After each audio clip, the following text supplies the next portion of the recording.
Welcome back to another edition of Just Talking with Joe Burdick. My next guest is actually the most viewed podcast conversation of 2024. Former Navy SEAL Tom Hruby. Tom's got a lot to talk about today. I have a lot of SEAL questions, but Tom, welcome back to my podcast, buddy. Thanks, Joe. Thanks for having me. How's everything been going? Real great. Life's been good. Kids are good. Family's good. Work's good. It's nice to be happy, free, getting paid. It's great. Lots of great projects going on. Last time we talked a little bit about the school that we had put together. Yep. Wonder Academy is doing awesome. We had our first successful semester. We just started second semester. We're looking at doubling our student size for next year. Enrollment starts maybe the next couple of weeks, or at least applications go in. And we're looking to make and create some new big things over there. And the name of that is Wonder Academy NWI. It's a school that 3 women and I have put together. It's an outdoor, nature-based, learner-driven micro school. All right? Did you get that? Learner-driven, nature-based micro school, right? So it's all private funded. We don't get any vouchers, nothing. It's all out of pocket. So we're taking donations. Of course, we're looking for sponsorships whenever we can get them. I want to create a scholarship. We have 4 students that come from veteran families. So I'm looking to create a scholarship for veteran parents, for their kids to go. Students of veteran parents will have a full scholarship. So we're working on putting the funds together for that and kind of working through those issues. But we'll look at doubling the size of the school next year from we have 28 now to we're looking at close to 60, right? So if we can get close to 60 students, that'd be great. But I got that awesome going on. Of course, I've got my 4 boys. We're in football. I'm coaching flag football this year. 2 teams there. We just finished wrestling. We finished freshman football, 8th grade football, pee-wee football, just football sports going on all the time. And then, of course, I got the book. So the book has come out. We talked a little bit about it last time. It wasn't out yet. There it is. It wasn't out yet. But it is now, and it's been out for about 3 weeks. Sales are going great. Our first event in Morton Grove, Illinois, at a place called Moretti's Pizza was awesome. It went spectacular. Wonderful turnout. We sold a ton of books. We met so many great people. Had such a nice time. We have our second event will be March 8th in Crown Point at Off Square Brewing. March 8th, 3 p.m. to 6 p.m. Off Square Brewing. So the book is for sale on our website. Tactical 16 is our publisher. Tactical16.com, and you can find the book there. You can also find it on tomrubyseal.com as well. So that's my website. You can check it out there. And of course, we have our social media, so you can find it on there. So, it's been fun. The book has been fun. Trying to figure out how, all of these dynamics of how do you sell a book? How do you make people get interested? Not as easy as you would think, but it's still a good time. And we're doing great. We're having a good time doing it. The Hruby Ranch is still awesome there. So we're still doing the Hruby Ranch. I'm looking at building a house out there, maybe this next year. So lots of things going on. Yeah, I have a reservation at the Hruby Ranch, right? That's right. I got you set up March 7th. Oh, that's right. March 7th. Yeah, March 7th. And we're going to the Blackhawks game. We're going to the Blackhawks game. Yep. And should I do this to him? And hopefully Danny Vitale shows up there, huh? How about that? Oh yeah, our friend Danny. All right. It's my oldest boy's birthday, so it'll be his 15th birthday, March 7th. We're gonna take him, the boys, and some of their friends nice to a Blackhawks game. And and if some Canadians wanna, F around and find out, then they could go for it.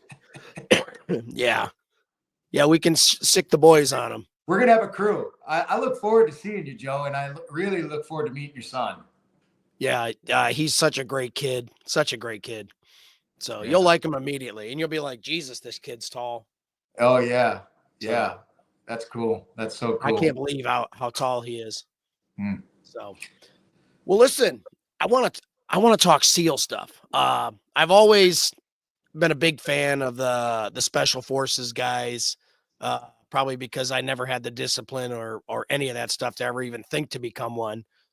But you said in our last podcast, you said you did 3 deployments with SEAL Team 1. Hmm. What's a typical deployment like for the SEALs?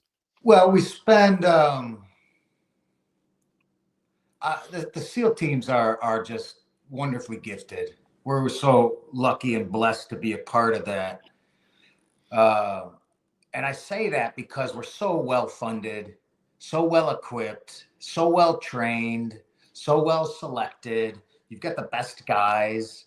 You've got the best facilities. You get the best training facilities. You get the best equipment. The funding is there. You have the support of essentially everyone. All of the Navy supports you. The public supports you. They all love you. It's just really one of the most fantastic positions that you could have found yourself in. Um, so we spend an extraordinary amount of time just training, right? I look at some of for example, SWAT officers or your police officer, your standard police officer. These guys get almost no training compared to what we have. We spend 18 months preparing for a 6-month deployment. So as soon as our first deployment, as soon as we finish our deployment, we take a little bit of time off, and then we roll directly in to an 18-month, an 18-month block of training before you deploy again. And it's broken up into 6-month segments. So it's this really long period of time where all you do is train. You have all the facilities, you have all the equipment, you have all the gear that you need, and they prep you for exactly where you're going.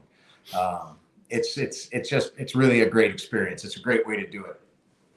But at deployment, I mean, you look at, so my first deployment was Afghanistan, and we augmented with Red Squadron, SEAL Team 6, Dev Group Red Squadron. It's just such a, we were just so lucky as new guys. We had just finished BUDS and SQ, we finished SQT, we got pinned. We went to SEAL Team 1, me and a few other guys, and other guys went other teams. Some went to the East Coast and some went to the West Coast. SEAL Team 1's on the West Coast. And right when we got there, our chief kind of orientated us and we did some stuff. And then we found out that there was this competition that was brewing because Dev Group and SEAL Team 6 was looking for a platoon to augment them. And so, of course, every platoon on the West Coast that wasn't a SEAL Team 6 platoon, every platoon, they were all vying for that. The ones that were coming up in that rotation. So there were several platoons from every team that were ready and looking to try to be that augmenting squad. So it was a competition. So we spent the next 12 months almost competing against one another in every training segment throughout to see who was the best. And the best platoon would be the one that ends up augmenting SEAL Team 6 in Afghanistan. So I'm going from a brand new guy. 2 years ago, I was sitting actually in this town right here in Winfield, Indiana. And 2 years later, I'm about to deploy with SEAL Team 6. At least the potential was there. So right. we worked so hard, our platoon.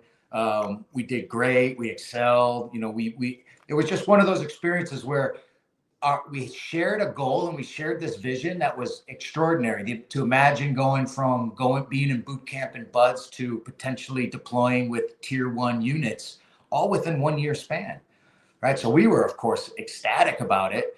All the guys in our platoon we had a couple of ex-Dev Group guys that were in our task force. So those guys knew what it was. They knew what they wanted. They knew how to get there. So we all melded for, 10 months, and we just trained so hard, and we became such a great team, such a great platoon. We ended up taking our sister platoon, Bravo platoon, came with us. So task unit Alpha SEAL Team 1 was the group that was selected.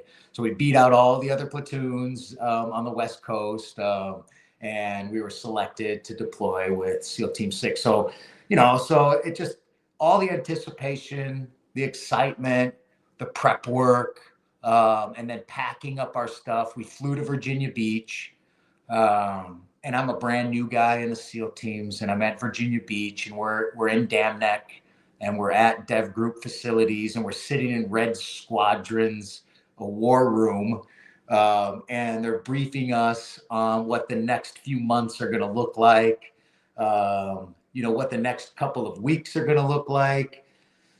I mean, it's very surreal. We trained with them in some of their facilities for the next few days, and then we packed up. We flew to Germany, and then we landed in Afghanistan. Linked up with those guys, and then they kind of shot us off to different forward operating bases, and we began I began my career as a actual active Navy SEAL on that deployment. So that's kind of what the process looked like to get there. And then once you're in, once you're in theater, we mostly operate at night. Our days were spent training, working out, prepping gear. We begin prepping operations, by midday each day. And then you're operating in the evening. So as the sun's going down, you all link back up, and we get ready to board helicopters, and then you operate throughout the night. That's what a typical deployment might look like. And sometimes your op tempo could be pretty quick. You might be 3, 4, 5 operations a week. A lot of times it's 1 or 2. So it just depends on what's happening, what the intel's saying, the time of year, you name it. There's an endless reasons why we might move fast, or we might not be moving so fast. But they're always ready. They even in Afghanistan, they have pretty fantastic facilities. We had a weight room and a training center, and we had mats that we could roll on. Guys were training. I mean, I stayed actually pretty high competitive jiu-jitsu and MMA in Afghanistan. I mean, I felt like there and in the Philippines were the 2 spots where I spent a lot of time on the mats. And I got better at fighting on the mats in Afghanistan than I was before I left. It was pretty cool. Wow. There were a few guys that were exceptional mixed martial artists that were on SEAL Team 6, and those guys would train every day. They were out on the mat every day, and eventually it's funny because it's like we were so green, just so brand new guys. I was terrified of them all. And it was just like, it was like being a freshman in high school again, and walking into the locker room and these, waiting for the seniors to just kind of say, "Hey, come on over here, bud. Yeah, you can, you could step on the mat for a little while." And you got to earn your way in and earn your respect. And eventually, you feel comfortable and you start to enjoy yourself a little bit more. So that's actually kind of funny. Even though you've already gone through buds and you got your trident and all that, you still have to continue to earn your spot. Joe, my whole life is about earning my spot. I remember my D-line coach at Northwestern. So that after I'm done in the Navy, then I say, man, I got some more things to do. I'd like to play football. I always wanted to play football. I always wanted to go to Northwestern. I always wanted to play D1 ball. I wanted to play in the NFL. And I go there, and Coach Long one night sees me late night. I'm eating Chinese food all by myself because I'm living in Evanston. My family's living in Wisconsin, and I've got practice at 5:30. I got to be there at 5:30 in the morning. So my last class ended at 10 p.m. So I'm like, well, I'll just sleep in the locker room. So I'm sleeping in the locker room, but I'm eating at this little Chinese place. Coach Long and his family see me there, and he stops and he goes, "Man, how you doing, bud?" And I'm like, "Oh, I'm doing great. I'm ready for tomorrow." And he goes, "Man, you know, do you ever feel like you've done enough?" And I go, I've never done enough, coach. Mhm. I'll never have done enough. I mean, it will be the endless struggle that I have is when do I decide that even though I feel like I still haven't done enough to help people to make things better, right? To seek and chase my dreams and my personal goals, can I just rest, right? That's what I'm working on in my life now is how can I still chase after these things? Can I make an impact on everything? But at the same time, you got to rest. You got to learn how to sit still. You got to learn how to love your family. You got to learn, all of these things are part of the process. So I'm always doing that. It doesn't matter what it is. So, and when you do that, Joe, you will always feel like the freshman because you're always going to step into another arena. And that's the difference. Some people, they never leave their arena that they feel safe and comfortable in. Maybe they're at the top, maybe they're not at the top. But most people, they find their home in their arena and they never take a step out of it. They never step into another one because you have to go through all of those feelings. You feel like a little freshman walking into the locker room again. And I still remember walking into that locker room and this big giant black guy, senior lineman, humongous, and this other guy, these two seniors, one of them is our starting linebacker fullback, and the other one's one of our O linemen and D linemen. And my locker's right in between these two guys. I weighed 130 pounds my freshman year. These two guys are 240-pound seniors. And the one guy's name's Brian. He grabs the black guy's underwear and he goes, "Put these underwear on your head." And I'm a freshman. And so I put them on my head. And by the end of that year, they had moved me up to varsity. And we went to state our sophomore year. And they moved me up to varsity. I didn't play at all in the state championship game. We lost it. But I had become part of that team. And the rest is history, right? But that was another example. You have to step in over and over again into these arenas, one after another, and it feels terrible. It doesn't matter who you are, what you've done. I'll bet you Hegseth, I'll bet you all of those guys. I know Hegseth feels that right now. These guys feel it is a scary, scary thing. But when you have all the training, when you have all these people behind you, and you have hours and hours and hours and hours of doing this, you know that it's possible that at some point, you're going to feel like you belong. You're going to feel like you deserve to be there. You're going to feel like you understand how the system works. You're going to feel like you know what you need to do. You're going to feel like you know how to make an impact. When you walk in at first, you have no idea how this is going to go. Right. And it is a risk that you will fail. And I have, and we all do. But you got to do it again. And you got to do it again and do it again. Yes. So for sure, man, I walk in to the war room in Dam Neck, Virginia, Red Squadron War Room. I felt like a little tiny baby. I felt like a little child. But it was awesome. It was the coolest damn thing I ever done. See, I think that'd be kind of funny. You think, I guess in my head, if I graduated Buds and I got my trident, I would think, you know what, I'm the baddest guy on the planet. And then you go to one of these places and you're just, a little peon till you earn your stripes. Joe, I went through that too because I came back from my second deployment and they call them, and I suffered from this condition called the 2-pump chump, and I really thought I thought I was special. I really thought that I was special. I'd gone to Afghanistan. I'd gone to the Philippines, two reasonably successful deployments, and I walked around and I thought that I was really something awesome. And it came back and it bit me in the ass big time. And I learned a huge lesson from that.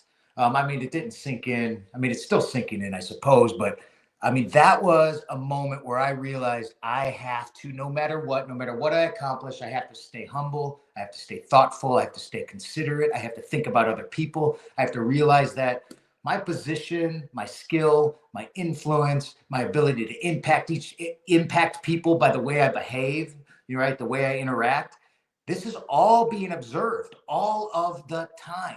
That is the gift and the curse of accomplishing these things. You're always going to be under a microscope. Someone is always watching you, no matter where you go, no matter what you do, no matter what you say. You cannot escape it. You never will escape it. And so I learned that that I can't walk around like a pompous asshole, you know, and even if it seems like I should deserve to be able to be those things, you just can't, right? Right. And it will bite you in the ass. I thought I was untouchable. I thought no one, and I ended up making a bunch of mistakes. And it didn't go well for me. I ended up actually they had taken my trident away off my uniform. Oh boy. And I had to stand guard at the front gate of Naval Amphibious Base as every SEAL team guy, every commander, every chief drives through. They saw me standing out there with no trident on my shirt. It was horrible, horrible. But I learned a lot from that. I learned a lot, and I would never do anything like that again, I don't think. So how many jumps did you do a lot of jumping out of planes? I didn't do a lot. I got about 100 jumps. That's not a lot. Well, yeah, I guess it is a lot. But it's not a lot in comparison to what some guys do, right? Yeah. There's guys with thousands, of course, 10,000 jumps, and they make it their life. I like jumping, but it wasn't what really got me excited. I found it to be fun. It's a great skill to have. But other than that, you know, I could take it or leave it.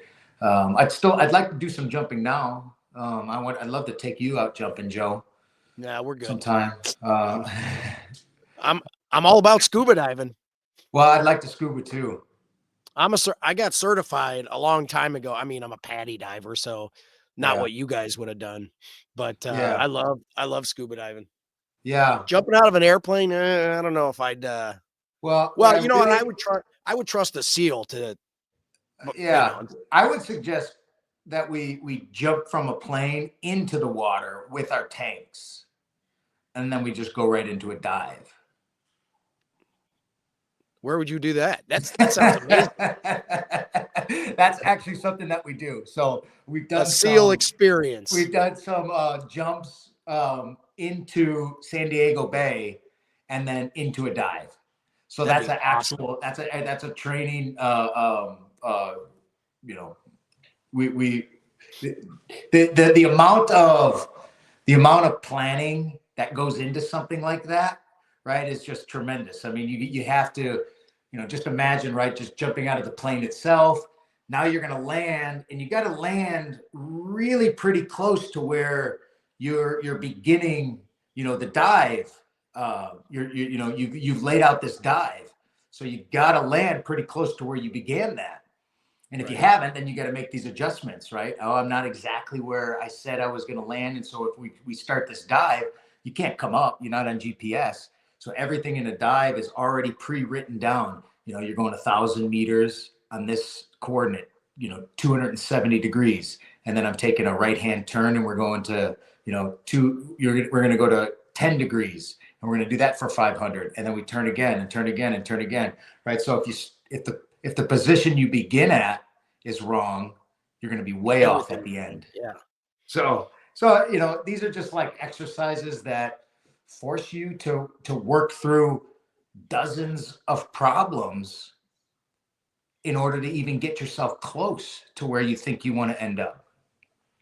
So, yeah, so that's, you know, jumping out of an airplane into the water to scuba dive is an interesting one. So I would pay for that experience. I wonder how many people would. It sounds like stuff like that's going on. People are paying to have Navy SEAL experiences or special operations experiences. I would do that.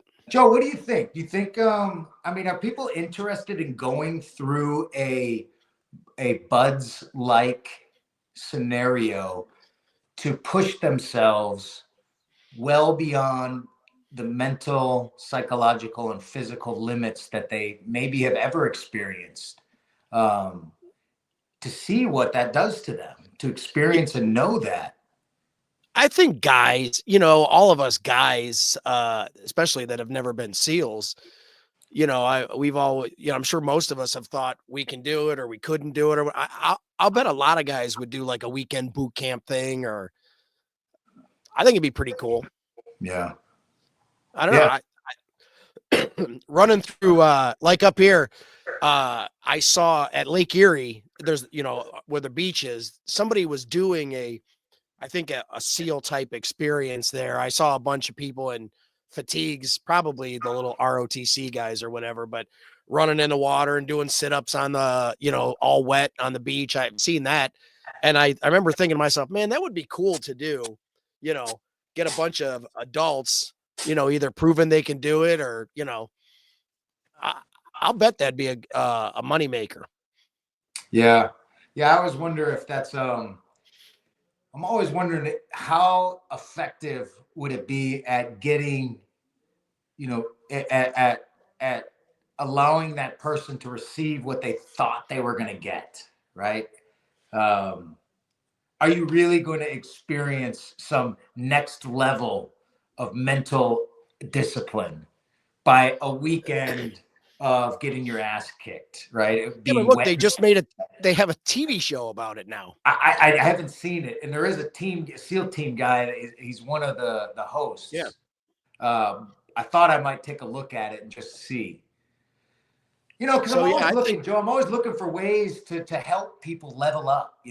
Just right. how do you get somebody out of their own head and convince them of their own greatness? I mean, how do I get a young man or a grown man to recognize that through not that many very difficult steps, they can go from the man and person that they are today to whatever it is that they sit around and imagine or dream or wish that they might have been or could have been or something like that, right? No matter what it is. How do we do that? What's the most effective method for this to occur? And then to experience, different compartments inside of the brain. I mean, that's what it does. Buds makes you, it makes you move from compartment to compartment inside of your mind, because all you can think about is how much misery you're in, how much pain you're in, how much damage you're doing to your body. Those are the things that you're constantly thinking. Am I ever going to recover from this? What the hell am I doing here? I'm going to be injured for life. And unless you have the ability to move yourself out of that and back into some other version of perspective of what's happening, you're going to quit, right? You can't just sit there all day and go, oh yeah, I'm not going to make it out of this. I'm going to die. I'm going to be injured. I'm going to be sick. You will quit. Everybody will quit. So, how do you teach that and allow someone to experience that they have that ability to go from, I don't like this anymore, to there's some reason why I'm still here and I won't quit and I'm going to make it to the other side. And when they do, you realize, oh yeah, look at what I'm able to do. I can do so much more than I ever thought I could. And then you just roll that right into the next endeavor. Right. Well, what about even like with the court system and, all these kids that get in trouble, the court system can go, hey, you go to Tom Hruby's weekend thing or you go to jail, and then you whip them into shape. Now that I could see. Now that I would like to do. If they would just give them to me though. Yeah. Hey, you guys leave them with me for 2 weeks. I swear there'll be different people when they come back. That's all. Yeah, I'll bet. I don't hey, know listen, if I was a kid, gonna have a whole bunch of rules. They're gonna make sure that we only do certain things at certain times, and maybe that's for the best. So maybe it's not. That's the thing. Like the things that I've gone through, that I pushed myself through. There were no rules to any of it, right? To go be a professional fighter and fight MMA in an octagon. There's nobody's telling you, hey man, you can't you can't work out at 5 a.m. And then work all day, then work out again at 4 for another 4 hours, then go to the gym and train with a bunch of guys. No one stops you. You do whatever it is that you have to do in order to get where you want. And, so how can we create these scenarios where we're allowed to do the things that it takes to get people where they need to be, right? You look at a juvenile delinquent, right? This kid his mind and his spirit have been thwarted by something. He thinks that he belongs in, the system. That's why he's there. he doesn't think anything but that. How do we get somebody to think beyond that? How do we get them to understand that there's a limitless level of potential for these young men? Yep. Can you do it with the system? I don't think so. You have to work outside of that system, right? A place where those limitations don't occur anymore. You know, would the jail let me take these guys through absolute misery and hell? You know, I don't know. It would be an interesting conversation to see how far they would allow it to go. But maybe it doesn't need that much. You know, maybe they just need somebody to show up sometimes, pat them on the back, and say, "Hey, man, you're good. You're worth something, man. You deserve better. Or maybe they need an ass kicking." Yeah. Well, I'll tell you what, if I had a kid like that, I'd be sending them to you right now. So Yeah, that could work. That could work. Yeah. But like going back, you know, it's just how do we impact society? And I can't move away from the exponential impact that we can have on kids, right? That's what has to happen. At a young age, we must understand and we must know that we have these abilities to do great things. And by great, I mean whatever it is that you love. Go, right. chase it, do it, work towards it, fight for it. When somebody tells you it's not possible, or you're going to get hurt, or it's too dangerous, or the odds are against you, right? How do we teach people to be able to stare that right in the eyes and say, "Oh, I appreciate you. Thank you very much. I got to go. So I'll talk to you later." And then they go right back to work, right? On that very dream that, you know, Uncle whoever told them. That's not very likely, man. Not very practical. Mm-hmm. And how do we do that? Over and over again, teaching kids, this is what you can do. This is what you're capable of. This is what's possible in this world. I don't know, right? Other than Well, doing it yourself. I think that'd be a great idea for kids, you know, especially, you know, wayward kids. Get some discipline. It's kind of Yeah, like that old scared straight thing. yeah, yeah, yeah, Hey, yeah. you said you guys were well funded and you had all the, you know, everything you needed. I'm on a need to know basis, and you know the government, you know, puts out some pretty cool videos of some of the stuff you guys have that they want us to see. These underwater submersible, like almost like troop movers that launch from submarines, and the night vision stuff. What's some of the coolest stuff that you can say that you got to play with? Hmm. Hmm, hmm, hmm. I never was SDV, so you're talking about SDV teams, and I think I'm glad that I never did that. My, from what I had heard, these guys will spend 8 hours underwater sometimes in these submersibles, and that just doesn't sound very much fun to me. Uh, but those are cool devices. I think, you know, some of my favorite toys. I mean, you know, the rotary wing helicopters are just to me still blow my mind. Riding around in a Black Hawk is still just one of the craziest experiences that I can think of. Legs dangling out the side, and all you have, you know, you're lanyarded in, but there's just a little tiny chain right here on the helicopter side door, and you know you're flying over Iraq or Afghanistan or wherever you're at, and these guys, and you're just legs are just dangling, and this helicopter's flying through the air, and it's defies gravity. Sometimes, you know, you get hit in the face with like a little spray of oil or something, you know, and you point it out to the guy, and he'll just be like, "Oh yeah, it's okay, everything's fine." Stuff like that. But yeah, these are the equipment, the machinery, and Joe, I'm almost 10 years out now, so Right. I'm antiquated. So I hear some of the stuff the new guys, when I talk to them, I mean, there's gear and equipment that it's like, I'm like, I don't even know what that is. it's kind of funny to think how fast technology is moving at this time in our lives. Guys are working with all kinds of drone systems. So we didn't really have anything drone related. We had a couple of fixed wing drones, right? And so they were the, drone airplane, basically a model airplane Right. that they would have to go and, run and launch, or they'd have this little launcher, but the thing was gigantic. And that's what we had to use, and that was our sort of drone surveillance systems. But now the systems that are being used, I mean, it's crazy what they have, how they have access to. Everything's remote; it can follow you everywhere. You don't have to control it at all. It's a wild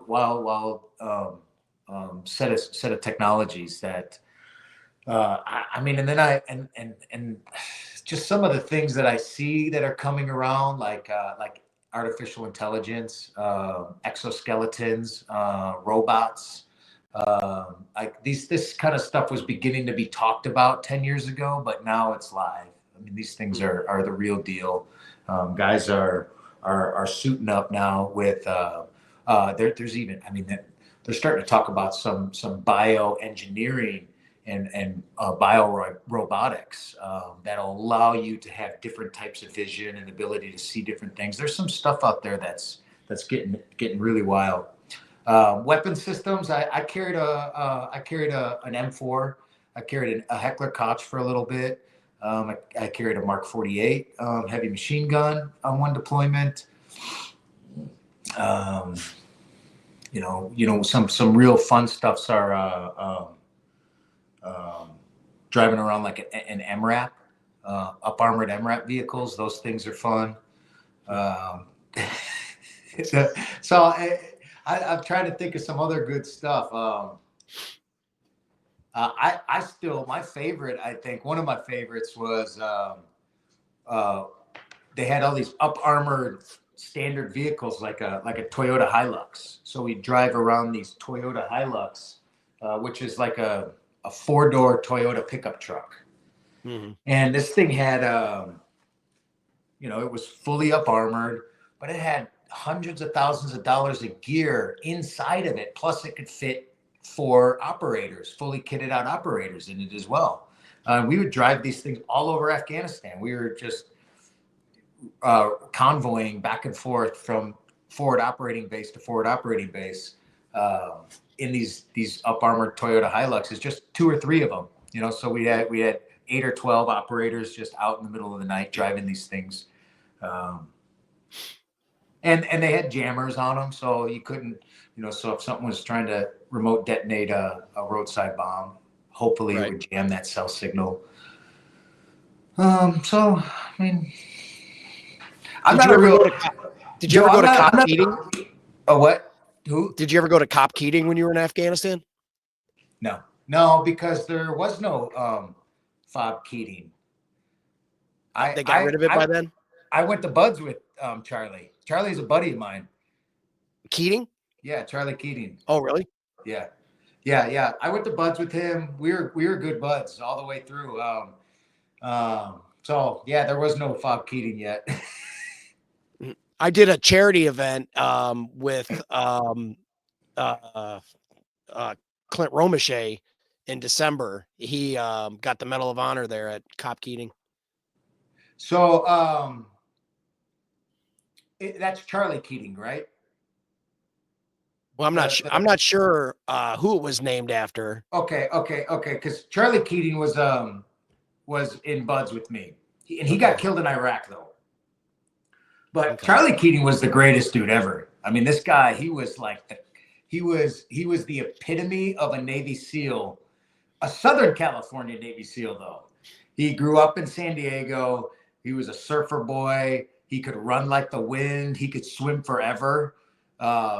He was just he could live on the ocean, and it would never, he would never think twice. This guy, he had perfectly tanned skin, blonde hair, good looking guy, so funny and hilarious. I mean, he was just the coolest dude ever.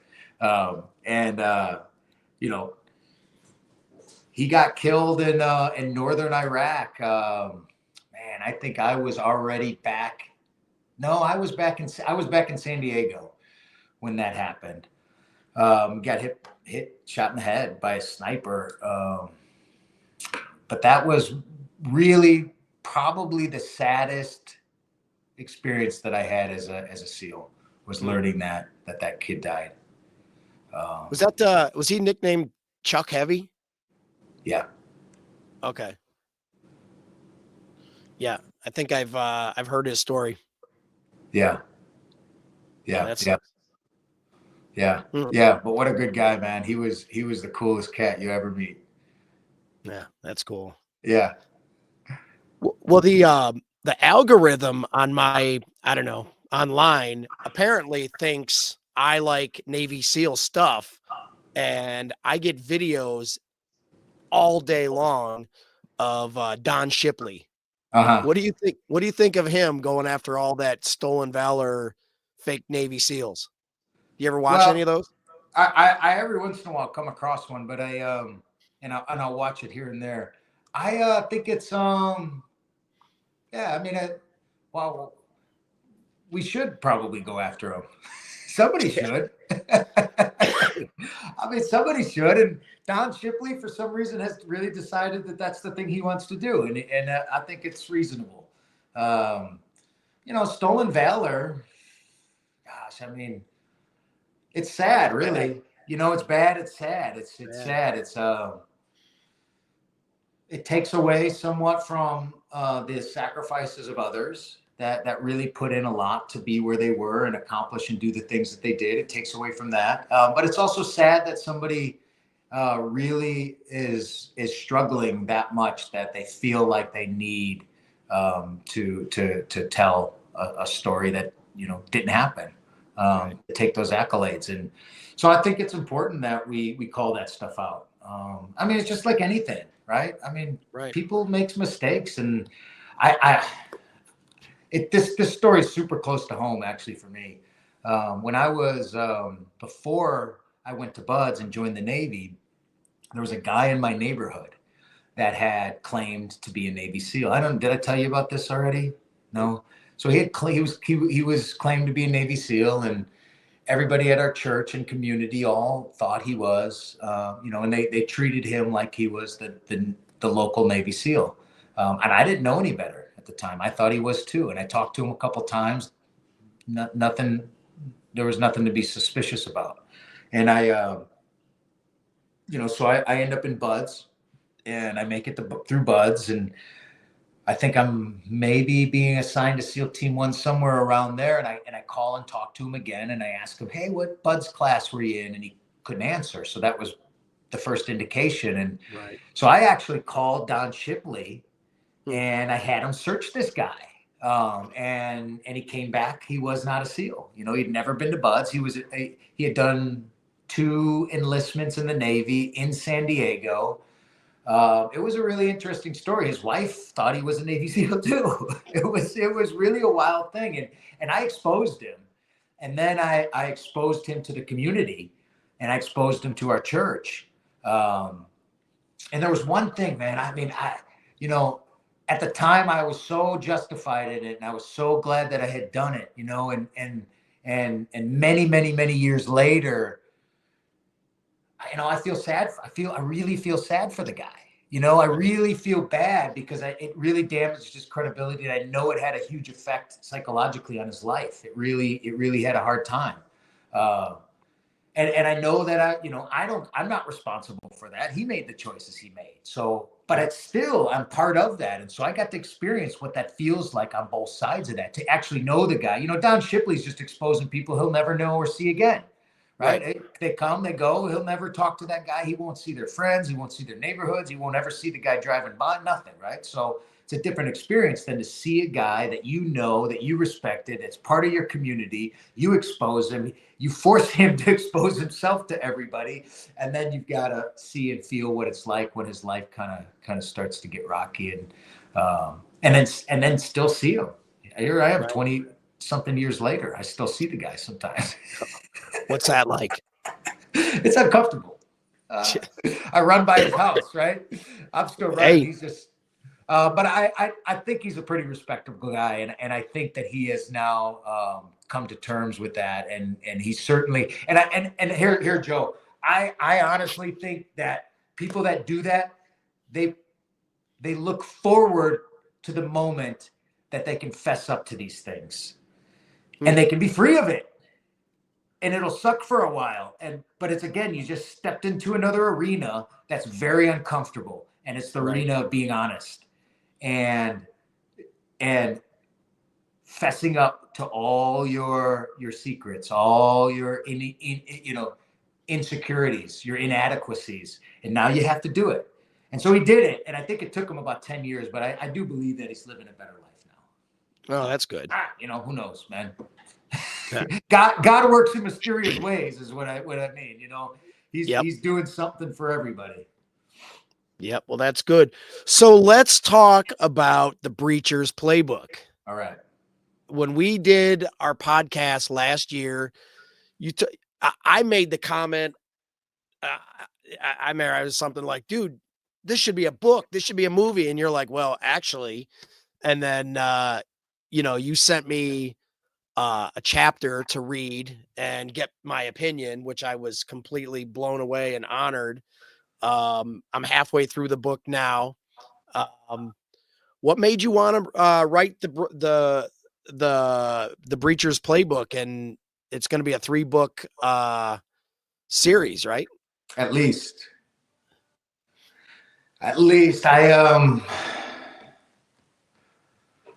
well, it started in 2015, and my partner and my co-author, James Pomerantz, and to be candid about it, he is the professional author. I've written huge portions of the book, but this guy is the genius. He's the mastermind, right? There's only a few portions of this book where his hands, I haven't been through it, where he's doing stuff to make it wonderful. This guy is outstanding. But we've both written huge portions of the book. And he was writing a character that kind of was similar, an older guy that had walked onto a football team. And here I was, 32 years old, walked on to Northwestern. So he called up Coach Fitzgerald, Pat Fitzgerald, the head coach at Northwestern, and we were in Kenosha, going to our preseason Kenosha camp. And Fitzgerald says, yeah, come on out. You can check everything out. And in fact, we have a guy named Tom Hruby. I'll introduce you to him. And so in 2015, James Pomerantz and I are introduced to one another. We start working on his project a little bit. He just kind of wanted to understand what a character like that might be like. And so he starts writing this project, he starts writing the book. And then we decide that, you know what, let's hold off on this. And we're going to write my story, whether it'll be fiction or nonfiction. So we start that project. This is 2015, 2016. I get out of the Navy. I finished my football career. I tore my ACL. So I was transitioning back to Indiana. It was just a tough time for me. So I put the brakes on that whole project. James kept pursuing me over all of these years. He kept in touch, and we kept talking a little bit here and there about the project. And it wasn't until about 18 months ago that the two of us hadn't talked in many months, and we both texted each other like within, the same day we were ready to start communicating. We say, hey, you ready to start this book again? And so there we were 18 months ago. How are we going to do it? Do we want to do the fiction version or do we want to do a nonfiction version of the story? And both of us were convinced that the fiction route was the way to go. Both of us just love to imagine and explore and create new scenarios and tell grand, fun stories. At the same time, we're able to mix in and talk about everything that's gone on in my life and how I've gotten through everything that I've gone through. Challenging childhood, no dad, alcoholism, child abuse, MMA fighting, the whole process, Navy SEAL, football, Northwestern, and then the character then becomes an FBI agent. And So it tells this great story that, you couldn't necessarily, could you tell it as a nonfiction? Of course you could, but it's so much more fun, so much more enjoyable. And we add in characters from both of our lives, and they play all of the supporting roles, and they fill all the gaps. And we get to tell just so many cool stories and aspects of human nature about how somebody would do these things, the things that the main character is Declan Novak. How does he come about to be able to do all the things that he does? And then eventually end up in the end of the first book, he ends up rescuing kids from exploitation, abuse, trafficking, which you're going to get to. I don't think you're quite there yet. You might be meeting some of those characters. You've met the girl Haley, and you've met Haley's mom, and so you'll start seeing it all real soon. It's very well written. And Declan gets to use all of these skills that he's acquired over a couple of decades of training and working. And now here he is making an impact again by protecting, saving kids, getting perpetrators of this kind of stuff off the streets. It's a cool story. That's awesome. I still say it. Your life story should be a movie. But we'll see. Yeah. So how'd you come up with the name Declan Novak? Declan is I love, for those of you that know it, you'll know the Judeo-Christian character Melchizedek.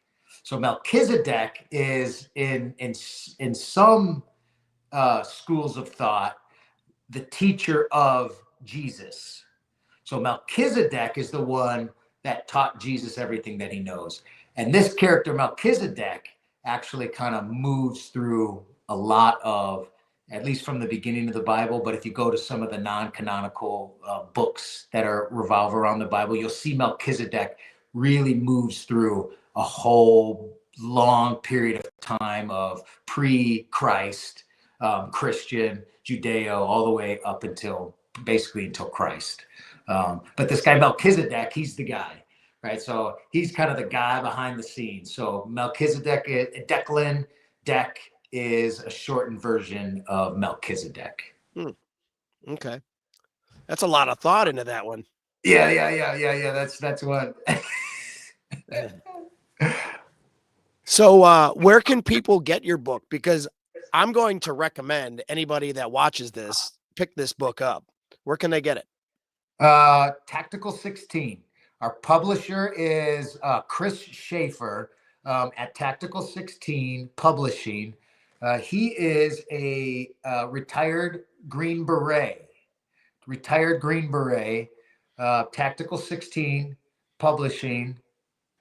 You can find our book on their website.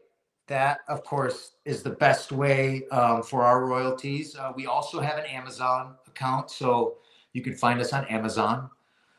Nice. Either way is great. And we will be holding book signing events around the United States over the next year. So we'll start seeing those coming out. So if you were to buy a book, I think we have signed copies still available through Tactical 16. Of course, they won't be personalized, but come to an event and we'll for sure personalize them, as well as if it's not signed, we'll sign it, or you can buy a signed copy when you get there. So those are all options. And you know what? And also just message me. I'll happily send you a signed copy. I'll gladly accept you ship it to me, and I'll sign your copy and I'll send it back. That's fine too. So we can do all of those things. But I appreciate all the people that have supported. I mean, there's so many people that have been involved in this. I mean, from Northwestern, guys like Fitzgerald, some of my master chief at Bud's Prep when I was in Great Lakes. This guy went through an absolute storm to try to help me to be able to play college D1 football while I'm still an active duty Navy SEAL. I mean, the things he must have had to go through to help me to do that is I can't even imagine, right. So guys like that, right? That Master Chief and some of the other instructors that were there and some of the other ex-SEAL team guys that were our civilian counterparts. I mean, they did so much to help also. My family, my mom, my girlfriend, Megan, my sister, and my kids, my boys. I've got 4 boys. And so, they drive me all day long, every day. They drive me crazy, but they also drive me to keep doing better, keep challenging myself to, and put food on the table too. But they're a big part of why I am and who I am. It's like a reverse engineering almost, right? They drive me to move forward, right? But Right. it's pretty cool. So did the boys read the book yet? No, no, no, they have not read the book. I don't know what I'm waiting for them to pull one off the shelf and start working through it, but it doesn't seem like I don't know if they don't seem that interested. Joe, kids just don't read books anymore. I just had a conversation with my son last night. He's a sophomore in college, and he said he hasn't read a book since the 8th grade. I'm like, you're a sophomore in college. What? He was serious. They're serious. I think if I could put the book in like 10-second YouTube shorts, then it would be a success with this generation. But other than that, Well, I have had, but Joe, I've had many people now, and a lot of adults don't read. I read 20 or 30 books a year at least, but a lot of adults don't read, and I've had several now say that this is the first book that they've read in many, many years. And they picked it up and they loved it. And they said, and I'm going to keep reading. Of course, everybody wants a second book. I didn't think that quite through when you write the first book. And if it's any good, people are going to start asking for the second one. So now I got to write a second book, right? Fortunately, we have so much material already written. This book actually was originally 568 pages long. And through the advice of countless authors, publishers, entertainment industry guys, they were like, these books need to be about 350 at the most. So we cut it all the way down. I think we're like at 338 pages, something like that. So there's a huge, huge piece of the story that's going to be kind of added in the following books. But well, usually when I read a book, I usually gravitate more towards the military books. Just I want to keep learning about, what my fellow veterans did. I also like the autobiographical or, biographical firsthand accounts. So I usually stay away from fiction, but knowing your book is based on your life, I was so excited to read it. I was already reading in the middle of Pete Hegseth's book, War on Warriors. As soon as I got your book in the mail, his book went on the bookshelf, and I couldn't wait to get started on yours. So I love it. that's cool. What a great, that is awesome. Thanks for saying that too. Hopefully Pete Hegseth sees this video and he picks one of these up too. And we'll get your boys to start reading too. What do you think, Joe? Being a veteran yourself and having met me and my story and we've talked many times and we're friends, and I mean when you read it, what do you think? I mean, how do you feel? Does it feel like me? Is it my knowing that it's based on my story? Well, I was lucky enough to hear you tell your real story. And not that any of this stuff hasn't been your real story, but when you opened up a lot at the Chris Kyle Frog Foundation gala where I first met you, and you told like your dark stories.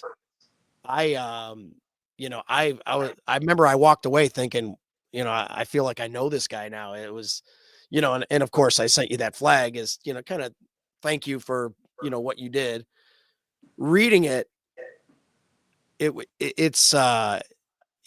made me feel the same thing. Like I've gotten to know you better because of this. So I've had a chance to, the podcast stuff. We don't talk about what you talked about at the gala. That was, you know, that was pretty amazing to hear you tell that story. And but yeah, reading your words here, it's pretty amazing. So I think anybody that reads it will definitely get to know you a little bit and should be inspired, by it. Awesome. Awesome. Yeah. Thanks. Thank you. Yeah, no, I really appreciate it. So what else do you want to talk about? Hmm. Hmm. Hmm. Well, I look forward to I mean, I'm really looking forward to the Blackhawks game. I haven't been to a Blackhawks game in, I think it's been 12 years since I've been to one. I went to a Bulls game a few years ago, and then prior to Nice. that, I hadn't been since the Jordan era. So I haven't even been to the United States. How lucky you got to see Jordan in person. Dude, I got to see Jordan like 6 times, and I got to see him in a couple of playoff games. It was, I mean, that was I remember them winning. There were times where I lived on the south. I lived in Oak Lawn, which is south suburbs, Chicago, and they won. I don't know. I don't remember which one it was, but they win the championship, and there every person in every place and in every home was on Cicero Avenue, and all of Cicero Avenue, and it's kind of a busy 4-lane road. They were just honking their horns. People were yelling it was like the whole entire, and all the suburbs and all of Chicagoland were celebrating Michael Jordan and Scottie Pippen and Phil Yeah. Jackson and those guys. It was like, it was it was a different thing. I mean, I don't know what other cities are like that and they experience it that way. But it was a cool feeling. I mean, it was just so much fun. And that team was extraordinary. And Oh, those I know guys they were. still They to this all were. day, I can't believe that. And there's nobody, I don't think anybody equals that team and that crew and those guys and Michael Jordan. They're unrivaled. In I my opinion, nobody even comes close. Nobody. Yeah, no, I've gotten to see LeBron a lot, Yeah. and to me, I'm a Jordan guy, Yeah. but having LeBron in Cleveland Yeah. when he was here and they were winning, I told my son that has to feel like what they felt like in Chicago Yeah. because it was electric. But yeah, I'm looking forward to the Blackhawks game too because my son and I, sports has always been our thing, but we've never been to an NHL game. So I'm finally, Mm. after 20 years, I'm like, hey, dude, let's go see Danny, because we haven't seen Danny in a few years. Let's go check out a hockey game. So I'm excited. Yeah, me too. Me too. And you're gonna come stay at the ranch. Yep. You and your boy will get you set up at the ranch. So stay there with us, and then we'll hit up a Blackhawks game. And it's my son's 15th birthday, so it'll be what a cool thing. And all Heck we yeah. can do is pray for that Canada doesn't make any mistakes, Yep. or some Canadian at least. You watching that game tomorrow night? Yeah, Yeah, I know. I can't wait. I'm yeah, actually disappointed I missed that game on Saturday. I had the flu and I was sleeping, so I didn't even see it. But yeah, one yeah. of my And upcoming guests. Oh, go ahead. oh, I was just gonna say that the flags the flags that I had ordered, I gave them as gifts, and the charcuterie board. Those were awesome, man. They loved them. The charcuterie board is a big hit. I love it. Everybody Yeah, loves the flags, though. yeah, that's good. I mean, I love making them. So I Yeah, like to promote patriotism with those things. yeah, So yeah. Good one of my job. guests coming up on my podcast, I can't believe he agreed to do it. But I think next week I'm talking to Mike Eruzione. Oh, wow, You know who man, he is, great. right? Yeah, Yeah, that's gonna be pretty. It's gonna be pretty exciting. cool. What series of guests do you have coming up? Do you have a list yet? It's I don't have confirmations on dates. Yeah. Mike Eruzione. There's a guy. He lives near me. He was a Chinook helicopter pilot Okay. uh, in Iraq and Afghanistan. I'm gonna have him on. And oh shoot, who else was supposed to be coming on here soon? I'm trying to line up some veterans, more veterans, because I'm partnering with the Library of Congress. They have a thing called the Veterans History Project, where they want to interview every living veteran and hear their story, but they can't possibly do that. So they need people like me to do this and then submit it to the Library of Congress so it can be memorialized forever at the Library of Congress. So I'm trying to get more veterans to get on board with that. That's cool. Yeah, that's great. I mean, that's there's so many crazy stories out there. So many wild stories. Yeah, I'm looking forward to sharing some. There was a guy, he got the Medal of Honor in Vietnam. His name is Doc Ballard. Doc Ballard agreed to do one also. So I'm really looking forward to talking to a Vietnam vet. So, and you know, and another Medal of Honor recipient is pretty cool. Yeah, that's real cool. I'm super honored to be on here, Joe. Thanks for having me. Well, I'm honored because, you know, I'm just a nobody with a podcast. So this is fun for me and you know, sharing your story. And I want people, when they buy one of your books after seeing this, I want them to be able to tell you, I saw your podcast. I bought the book because of the podcast. So, so make sure if you buy one of Tom's books, tell him you saw the podcast and, you know, I don't even know what I was going to say after that. But go buy his book. Cool. Hey, well, listen, Tom, I took enough of your time and my voice is starting to go.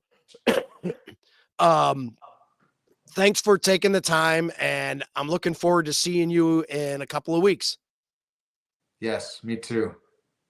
All right. Well, thanks. All right. And I'll talk to you soon.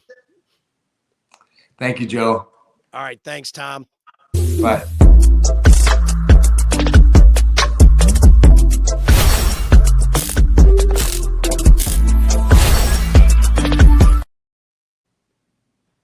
And record.